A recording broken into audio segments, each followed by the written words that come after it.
ጤናና ፍቅር የምመኝላችሁ የሀገሬ ልጆች እንኳን በሰላም ወደ ቻናል የመጣችሁ። በዛሬው ፕሮግራማችን ቦርጭን እንዲሁም አጠቃላይ ሰውነት ውፍረትን ለመቀነስ የሚጠቅሙ 15 ምግብና መጠጦችን እነግራችኋለሁ። እነዚህ ምግቦች የተስተካከለ የሰውነት ቅርጽ እንዲኖር የሚያግዙ ከመሆናቸውም ባለፈ የስብ ክምችትን ተከትሎ ከሚከሰቱ የተለያዩ በሽታዎችም የሚከላከሉ ናቸው። ሁሌም እንደምለው ውፍረት በሽታ ነው። እርግጥ ሰውነት ሴሎችን በጤና ለማቆየትና እንደ ቫይታሚን ኤ፣ ኢ እና ዲ ያሉትን ፋት ሶሉብል የሆኑ ንጥረ ነገሮችን በደንብ ማግኘት እንዲችል የተወሰነ ስብ ሊኖረው ይገባል። ነገር ግን የስብ ክምችታችሁ ከመጠኑ ሲያልፍና በሰውነት ቅርጽ ላይ ጎልቶ የሚታይ ከሆነ ለስኳር፣ ለደም ግፊት፣ ለልብ፣ ለጀርባና ለኩላሊት ህመም እንዲሁም ለስትሮክ የሚኖር ተጋላጭነት ከፍተኛ ይሆናል።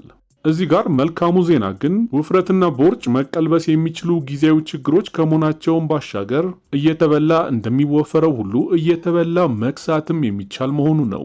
ዋናው ጉዳይ የቱን መብላትና የቱን መተው እንዳለባችሁ ማወቁ ላይ በመሆኑ ዛሬ የምናያቸውን የምግብ ዝርዝሮችን በተቻለ አቅም በወርሃዊ የአስቤዛ ሊስታችሁ ውስጥ በማካተት በጤናማ መንገድ የሰውነት ቅርጻችሁን ማስተካከል ትችላላችሁ።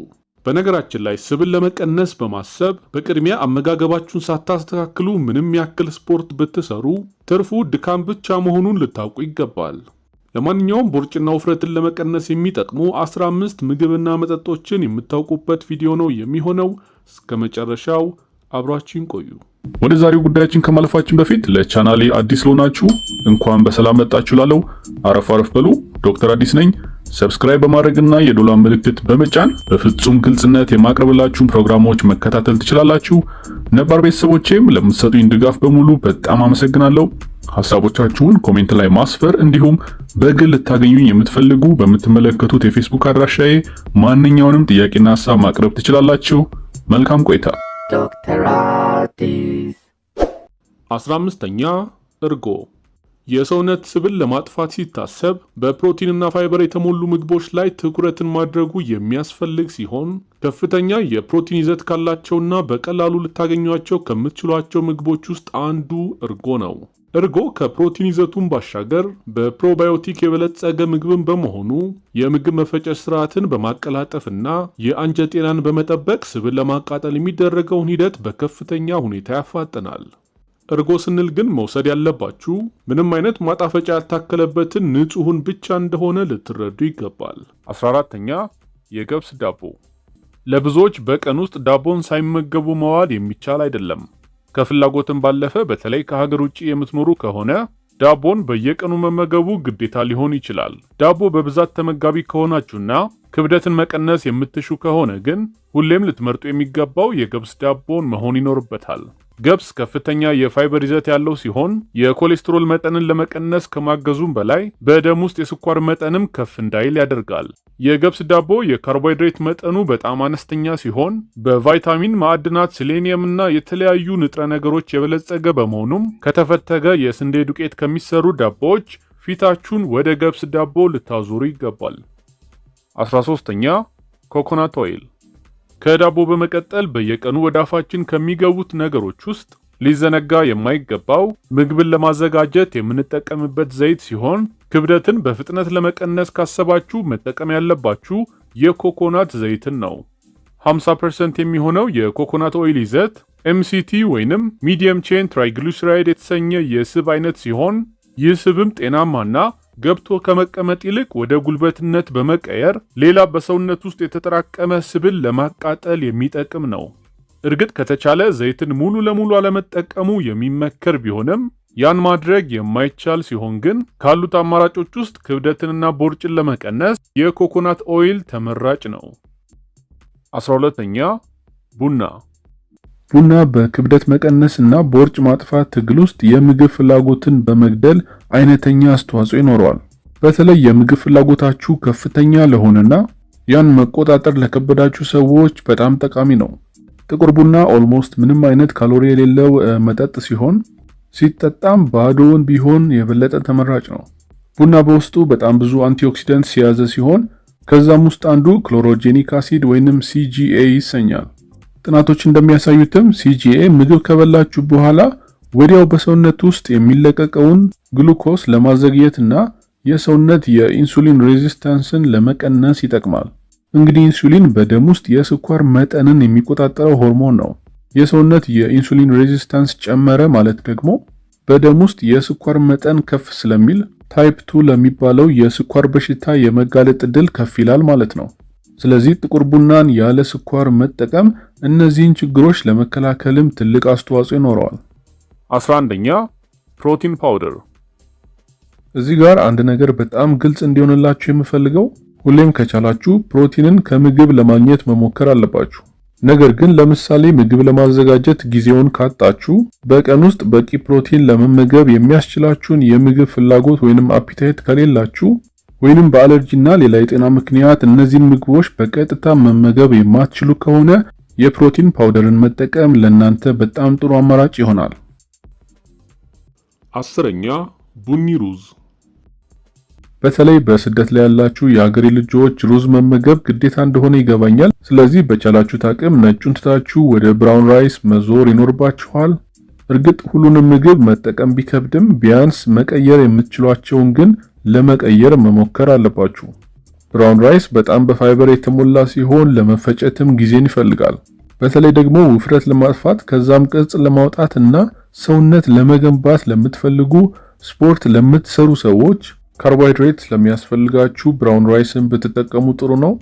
ሬዚስታንት ስታርችም ስላለው የምግብ መፈጨት ሂደትን በማቀላጠፍ ብዙ ስብን ማቃጠል እንድትችሉ ያግዛችኋል። 9ኛ ባቄላና ቦሎቄ።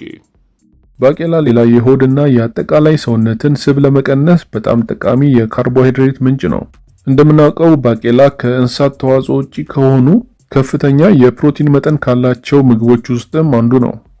ለዛም ነው በአብዛኛው በፕሮቲን ምግቦች ምድብ ውስጥ ሲቀመጥ የምናየው። ነገር ግን ከሁሉም የባቄላ አይነቶች በጣም ከፍተኛ የፕሮቲን መጠን ያለው ጠቆር ያለው ባቄላም ቢሆን ከፕሮቲኑ ይልቅ የካርቦሃይድሬት መጠኑ ስለሚበልጥ በዚህ ምድብ መቀመጡ ግዴታ ይሆናል። ብቻ ለማንኛውም የትም የሚመደቡ ዋናው ቁም ነገር ባቄላ በፋይበርና ፕሮቲን የተንበሸበሸ በጣም አስፈላጊ የካርቦሃይድሬት ምግብ ስለሆነ ከማዕዳችሁ ላይ ሊጠፋ አይገባም። 8ኛ አጃ። አጃም ሌላው የመፈጨት ሂደቱ ቀርፋፋ በሆነ ዳይተሪ ፋይበር የተሞላ ጠቃሚ የካርቦሃይድሬት ምግብ ነው። አጃም ልክ እንደ ስኳር ድንች በአነስተኛ የካሎሪ መጠን ሆድ እንደሞላ እንዲቆይ ያደርጋል።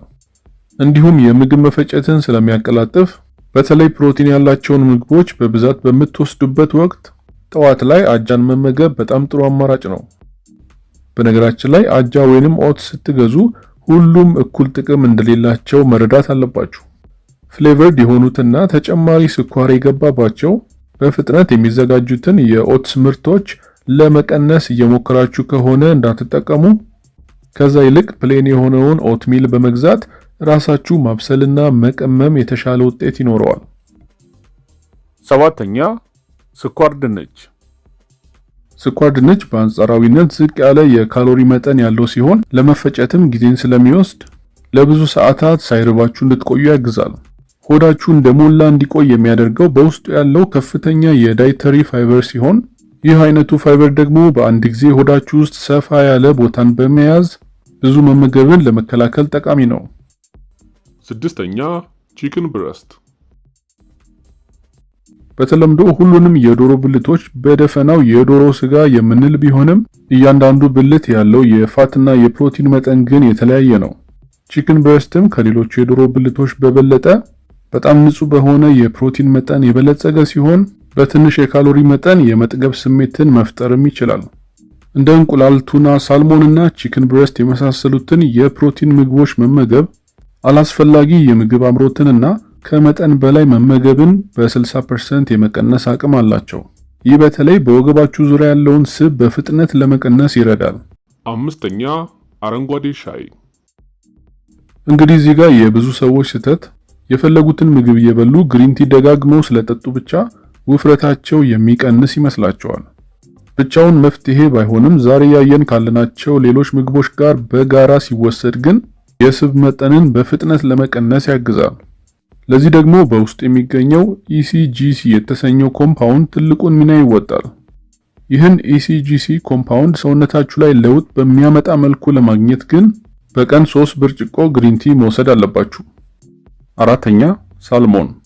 ሳልሞን አሳ በጣም ከፍተኛ ጥራት ባለው የፕሮቲን አይነት የታጨቀና በጤናማ የኦሜጋ 3 ፋቲ አሲድ የበለጸገ ምግብ ነው።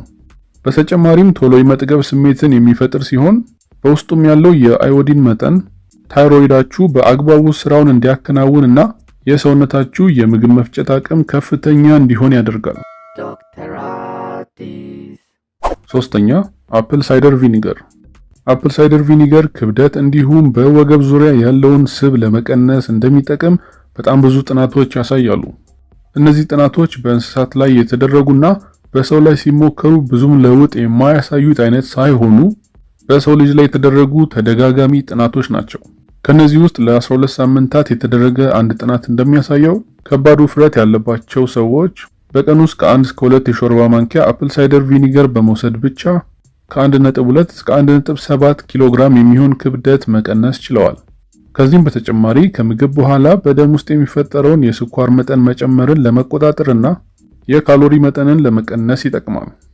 ታዲያ ይህን አፕል ሳይደር ቪኒገር ስትወስዱ በአንድ ብርጭቆ ውሃ ውስጥ መቀላቀል እንደሚያስፈልግ እንዳትረሱ። ሁለተኛ እንቁላል። እንቁላል ውፍረት ለመቀነስ በምታደርጉት ትግል ውስጥ ሁሌም የቅርብ ጓደኛችሁ ሊሆን ይገባል። እንደምናውቀውም እንቁላል ከፍተኛ የሆነ የፕሮቲንና የጤናማ ስብ መጠንም አለው። እንዲሁም በጣም በአነስተኛ የካሎሪ መጠን ለብዙ ሰዓታት ተጨማሪ ምግብ ሳትፈልጉ እንድትቆዩ ያስችላችኋል። በተጨማሪም ሰውነታችሁ ከሌሎች ምግቦች በተሻለ በእንቁላል ውስጥ ያለውን ፕሮቲን በጣም በቀላሉ ዳይጀስት ለማድረግና ለመጠቀም ይችላል። እንደ እንቁላል አይነቱ በፕሮቲን የበለጸገ ምግብ የጡንቻ መላላት እንዳይፈጠርና የምታቃጥሉት የካሎሪ መጠን እንዲጨምር በማድረግ የሰውነት ስብ በፍጥነት እንዲቀንስ ትልቅ ሚና ይኖረዋል። አንደኛ አቮካዶ። ከሌሎች ካርቦሃይድሬት በብዛት ከሚገኝባቸው ምግቦች በተለየ አቮካዶ በጣም ጤናማ በሆነ ስብ የበለጸገ ምግብ ነው። ከዚህም በተጨማሪ የፋይበር ይዘቱም ከፍተኛ ስለሆነ በቀላሉ ሆዳችሁን ያዝ ለማድረግና ቶሎ እንዳይርባችሁም ያግዛል። በኦሃዮ ስቴት ዩኒቨርሲቲ የተደረገ አንድ ጥናት እንደሚያሳየው አቮካዶ አላስፈላጊ ስብን ለማጥፋት ማገዝ ብቻ ሳይሆን ባለው የካርቦኖይድስ መጠን የተነሳ የሰውነታችሁን የበሽታ መከላከል አቅምና ካንሰርን የመዋጋት አቅምን ይጨምራል። እንግዲህ ክብደትን ለመቀነስና ቦርጫችሁን ለማጥፋት እነዚህን ምግቦች በየዕለቱ ለመጠቀም ሞክሩ፣ አቅማችሁ በፈቀደ መጠን ማለቴ ነው። ከዚህም በተጨማሪ አትክልቶችን በተለይ ደግሞ ጎመንና ቆስጣን በዚሁ የምግብ ዝርዝር ውስጥ ማካተት ያስፈልጋል። እንዲሁም አቅሙ ካላችሁ ከምግባችሁ በፊት ትንሽ ሾርባ ወይንም ሱፕ መውሰድ ቀጥሎ የምትመገቡት የምግብ መጠን እንዲቀንስ ይረዳል። ሾርባውን ስታዘጋጁ ግን የጨው መጠኑ በጣም አነስተኛ መሆን ይኖርበታል። እንዲሁም ማንኛውንም ሾርባ ሳይሆን ዝቅተኛ የካሎሪ መጠን ያላቸውን የአትክልት የዶሮና የማሽሩም ሾርባዎችን መሆን አለበት። እንግዲህ ዛሬ ያየናቸውን ምግቦች ከዚህ በፊት በሰራውላችሁ ቪዲዮዎች ላይ ካሉት የአኗኗር ስርዓቶች ጋር በማቀናጀት ቦርጭ ለማጥፋትና ክብደትን ለመቀነስ የምታደርጉትን ጥረት በፍጥነት ውጤታማ ማድረግ እንደምትችሉ እርግጠኛ ነኝ። ለዛሬ በዚህ ብቃ። ላይክ እና ሰብስክራይብ ማድረግ እንዳትረሱ። ጥያቄ፣ ሀሳብ፣ አስተያየቶቻችሁን በኮሜንት ላይ ማስፈር ወይንም በፌስቡክ አድራሻ ላይ መላክ ትችላላችሁ። ራሳችሁን ጠብቁ። ቻው።